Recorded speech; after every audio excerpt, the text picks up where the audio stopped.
Good morning, everybody, or afternoon, depending on when you're watching or listening to this. This is Prep Rally, a new episode here, produced by the Daily Journal and djournal.com. We're talking high school sports as we do every Wednesday. I'm Brad Locke, your host and guest co-host since Gene Phelps is on vacation. We got David Wheeler back with us. A well-deserved vacation. I'm surprised he didn't take one earlier after how hard he worked during state tournament in basketball. But yes, thank you for having me today. Thanks for filling in, David. Again, you can listen to us a multitude of ways. If you're watching this, you can also listen to the podcast version of this, which is just this without having to look at us. You can find it on iTunes, your podcast app, or at preprally.djournal.com. Follow the show on Twitter at djournalpreps. David, it's baseball season. The major leagues have begun, but high school's been going on for several weeks now. Yes, they have. And so we've got a lot of baseball to talk about today. Some division races heating up, and we're going to talk about a couple of games in particular in just a few minutes here. But first, I want to touch on a story you had, I think it was yesterday, David, about Class 4A baseball. And you kind of noted that there's a lot of divisions where you just basically you have two-team races, which like divisions 1, 2, and 4, which have the area teams, right. With the area 4A teams, a little bit unusual compared to the norm, I guess. Yeah, the emphasis of that particular story, 1-4A is usually very competitive. You can have like a game separation. Some years there's been a game separation between first and fifth. Yeah. Basically, that's just how competitive it is. This year, Corinth and Amory had distanced themselves a little bit from the rest of the field. I believe Pontotoc and Pontotoc was one of the ones in third place at 2 and 3 entering yesterday's play. But anyway, Corinth and Amory were distancing themselves from the rest of the field with undefeated division records. They played each other last night. Corinth taking away the win. I believe they had a bit of a lead, and Amory made it close at the end. Yeah. They played each other again Thursday. And that goes a long way in determining some things, favorable matchups during the playoffs. With 1A through 4A, 4 teams getting out of the division, the first and second place teams get home games. So that's why Amory's still in a good position to get a home game first round of the playoffs, which is a big deal. Yeah, certainly.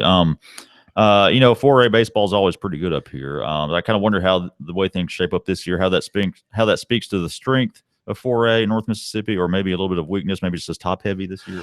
I'm going to go this direction just to give Division 2 4A a mention. Ripley's having an apparently amazing season, 18-2 record, 7-0, but that 7-0 mark is tied with Lafayette. So, and they play next week. Yeah. The team that's maybe making inroads as far as being a good representative from the state as the playoffs from the north half of Mississippi as the playoffs advance would be Houston. Yeah. Houston is 7-0 in this division. Kosciuszko, Houston doesn't get this way much because they're in Division 4 4A. They're the only Northeast Mississippi team in that particular division. Right. Kosciuszko is also undefeated in that division. They play each other next week. If anybody been paying attention to Houston's record, they have played Oxford the last 2 Saturdays. The aggregate, they're 8-8. Yeah, they split them, Houston won 6-5 2 Saturdays ago, and it was a pleasure for me to attend Oxford beating Houston in Oxford 3-2 this past Saturday. 10-inning game. I mean, if you don't mind the lack of offense, it was a great high school baseball game. And Oxford's one of the best teams in the state in 5A. Much less in the South region. I mean, Max Preps had them number 1 in the nation preseason, and Oxford has played a brutal schedule. 3 of their losses, Oxford is 16-5 right now. 3 of their losses were Alabama team, and they went 2-2 in a tournament in Georgia one weekend. They've also lost to South Panola, and that aforementioned loss to Houston.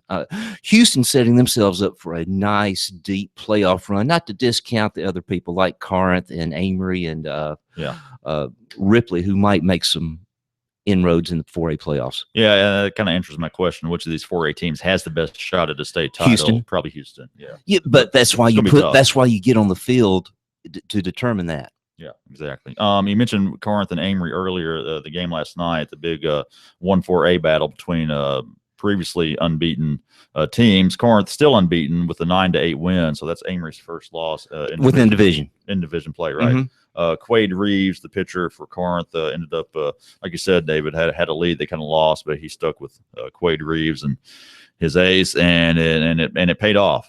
He's 6-1 on the year. Quade is. Amory was ahead 3-0 early on. I believe Corinth was up 9-5 or 9-6 at one point, and it ended up a 1-run game. Yeah, Melissa Metter here has the story in today's journal or at djournal.com. Check that out. And you say they play again Thursday? Thursday, tomorrow. Yes. Hopefully that's the game I'm going to get to attend Thursday. Okay. Well, last night, David, you were attending Hernando at Tupelo, division game there in 6A. So let's talk about that, David. Tupelo with the win. Again, the trend, I mean, we talked about 4A with 3 divisions with 2 clear teams out in front of everybody else. It was the same way in 2-6A, which is Tupelo's division. Them and Lafayette, them and Hernando entered the game with undefeated division records. Yeah. Tupelo coming away with the 5-2 victory. Hernando, I think, by the 4th or 5th inning, had a 2-1 edge in the game, and Tupelo put 2 runs on the board in the 5th and 2 runs again in the 6th inning to pull that game out. Yeah. Jason Garrett, the University of Memphis signee, pitched 7 innings. That was a good test for him, in the fact that his 2 previous division starts were 5-inning run rule games. Right. So, it was good for him to go into the 7th inning in this particular case. Plus, he had a couple of big hits. LeBron Sedell, who was the division player of the year last year in 2-6A, is still only a junior, had a big hit last night. Ray Sandroni had a big hit. Stephen Matthews had a big hit. It was a nice balanced team effort by Tupelo. Yeah.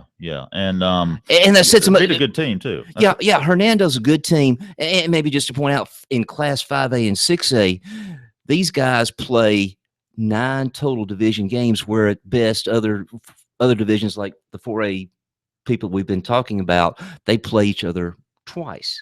Yeah. So Tupelo is going to have to play Hernando 2 more times, or 3 total. Wow. This team's record overall is like, I think, 10-8, which isn't 11-8. They actually max preps. They were missing 1 game on max preps. They're actually 11-8. Coach Reed texted me today about that. Okay, but the division record is really what matters, setting yourself up for the playoffs. And how is this team setting up for the postseason? They're undefeated in the division. In 5A and 6A, the division winner gets a first-round bye in the playoffs. Okay. And then, of course, they would get to host the series when they do start playing. The division title is not Tupelo's yet. As I mentioned, they still have to play Hernando twice. There's still margin for error right there. You still have to win the games you have to win. Yeah, they've still got like 4 division contests. Yes, they do. Remaining, yes, they do. Yeah, 2 against Hernando, 1 against Columbus, and 1 against South Panola. Okay. And they're doing this under Justin Reed, first-year head coach, replaced Gary Enos this offseason. What can you say about the job he's done? He obviously inherited a good team. You know what? He inherited a couple of key parts coming back, but on the whole, I would have classified this as a very inexperienced team based on the playing time a lot of these guys did not get last year. Tupelo had some key graduation losses on the infield and at catcher. Ray Sandroni, I mentioned earlier, he played infield last year because of an injury, and he's the catcher this year, doing a nice job. Okay. Sedell, again, was a player of the year as a sophomore. He was a great asset to have coming back. Garrett's talent is undisputed, and he's performing at the level they need. Stephen Matthews also had experience coming back, but you had a new third baseman, new second baseman, new outfield spot. On the whole, having talked to some parents at various times over the last few months, they like the energy the program has right now. They're only 11-8, so you'd like to see more wins if you're a Tupelo fan. But on the whole, he's obviously, like we've said, the division games are the ones that matter, and they're undefeated, 5-0 in division, which is a great Great thing. Well, we've got I guess a couple of weeks left in the regular season. April 21st for fast pitch softball and for baseball is the end of the regular season. The playoffs are almost here. So, what are some important matchups you're looking at, David, in the coming days? Yeah, like I said, I thought Amory and Corinth was the big matchup, and Tupelo Hernando were the two big matchups this week. Next week, I think the premier matchup is in 1-3A, where Kossuth and Moorville are both undefeated in that particular division, and they play each other Tuesday and Friday next week. Okay. Moorville, I like their pitching staff with Sam Harrington and Trace Henry and a couple of others. They had a streak a couple of weeks ago where 3 games, 21 innings, they allowed 1 hit. Wow. Also mentioning 4-4A earlier with Houston Kosciuszko play next week. Okay. And in 2-4A, having mentioned Ripley and Lafayette, they play each other next week. Wow. Also in 1-2A, East Union, which is a traditional small school team that makes good playoff runs. They play Ingomar, which was in 1A last year. Right. And is in 2A this year. Obviously, we know the success of their girls basketball team from the just recently completed season. Ingomar is doing well. Both Ingomar and East Union are undefeated in that particular division, 1-2A, and they play each other next week. So, there are just a bunch of important matchups next week that will go a long way in determining home field advantage, etc. in the playoffs. Okay, so just things getting intense on the baseball diamonds in the area, and we'll have plenty of coverage from David Wheeler and others on that. Let's just hit a few quick notes here. Things going on in high school sports in the area. Archery state championships just completed. We had some area teams bring home the hardware. State titles for Saltillo in 5A, South Pontotoc in 3A, Tremont in 1A, and that was on Monday. Then yesterday, Mantachie bringing home the title in 2A. So congrats to those teams.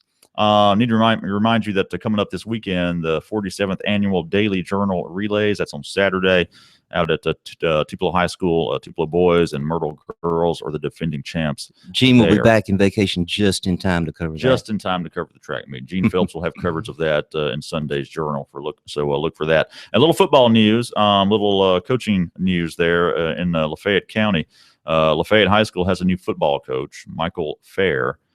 Comes from Senatobia, where he got things turned around pretty quick. I think they had only a couple of wins the year before he got there, and they had 10 wins last year and won the Division 2-4A title. Lafayette seems to be very loaded most years in recent memory, but it is a point you might have already seen. It's unusual to make the move within your division.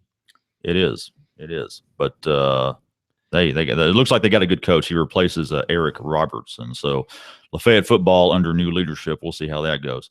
That brings us to the athletes of the week. We do this every week. We find a male and a female high school athlete and recognize them for their accomplishments on the field of play from the past week. We've got double honorees on the male athlete of the week. Jacob Wilcher and his brother Nicholas Wilcher, baseball players for Kossuth. Probably know the name. Jacob, a senior. He was the Daily Journal Player of the Year 2 years ago as a sophomore. He's an Ole Miss signee. Ole Miss signee. Plays outfield, doesn't he? Yes. Yeah. And then his younger brother Nicholas is a junior. And remind me what position he plays, David, because I'm not sure.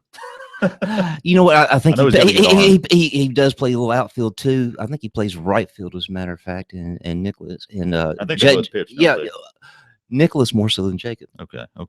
Oh, well, anyway, here's what they did last night. They each had 3 hits in a 17-0 win over Belmont. But not only did they each have 3 hits, Nicholas and Jacob each had a double, a triple, and a home run. So they each were a single. I was checking Max Preps just before we came on the air, and Jacob is 6th in the state on the Max Preps standings with a .585 batting average. Hey, bad. Just to mention, I mentioned just maybe to a little sidetrack here. Sure. I mentioned Houston. Luke Hancock, sophomore catcher for Houston, is at .566. He's 10th in the state. Wow. Mentioned Ingomar, Kelton Hall. Good basketball player too. Yes, 16th in the state, .545. Mentioned Corinth, Kyle Krieger from Corinth is 18th in the state at 523. And I mentioned Morville, Kossuth and Morville. We're talking about 2 players of the week from Kossuth. Yeah. Andy Franks from Morville is at 509, and Trace Henry from Morville, both of these guys are underclassmen as well, is at 500. Wow. Yeah. So that's what makes that matchup so intriguing next week. A lot of good bats there on those teams. Female athlete of the week. Speaking of a good bat, Caitlin Jackson of Pine Grove. She's been tearing it up the last few days. Over her last 4 games, 10 hits. She had a pair of 3-hit games in there. 3 of those games, Pine Grove won. Pine Grove's having a tough season record-wise, but they've been on a little bit of a roll lately. And Caitlin Jackson, you know what? Had a lot to do with that. They had some basketball players maybe just getting in. Probably was part of it. Because they have a good girls basketball program. They make the playoffs pretty much every year. So Caitlin Jackson and then Jacob and Nicholas Wilcher, your athletes of the week here on Prep Rally. And that's it for the show. Unless you got anything else, David, I'm out. I'm done. Oh, nothing else. There's so much. There's so much more in Northeast Mississippi. But if time's a factor, we're ready. Well, I mean, there's so much going on this time of year. It's spring. You got baseball. You got softball. You got track. You got golf. You got golf and tennis. I guess you're gonna have spring football starting pretty soon for teams. Some have already started. Probably have. Yeah. So we got plenty to talk about every week, but we can we can only talk about so much at a time, but we'll have plenty to talk about next week. Gene Phelps should be back next week. He can touch on the softball a little bit better. Yes, exactly. So thanks to David Wheeler for co-hosting again. Again, check us out on Twitter at DJournalPreps. Tell your friends about us. You can listen, of course, at preprally.djournal.com or on iTunes or on your podcast app if you don't have an iPhone. And it's all for free. So thanks again for tuning in, and we will see you next time.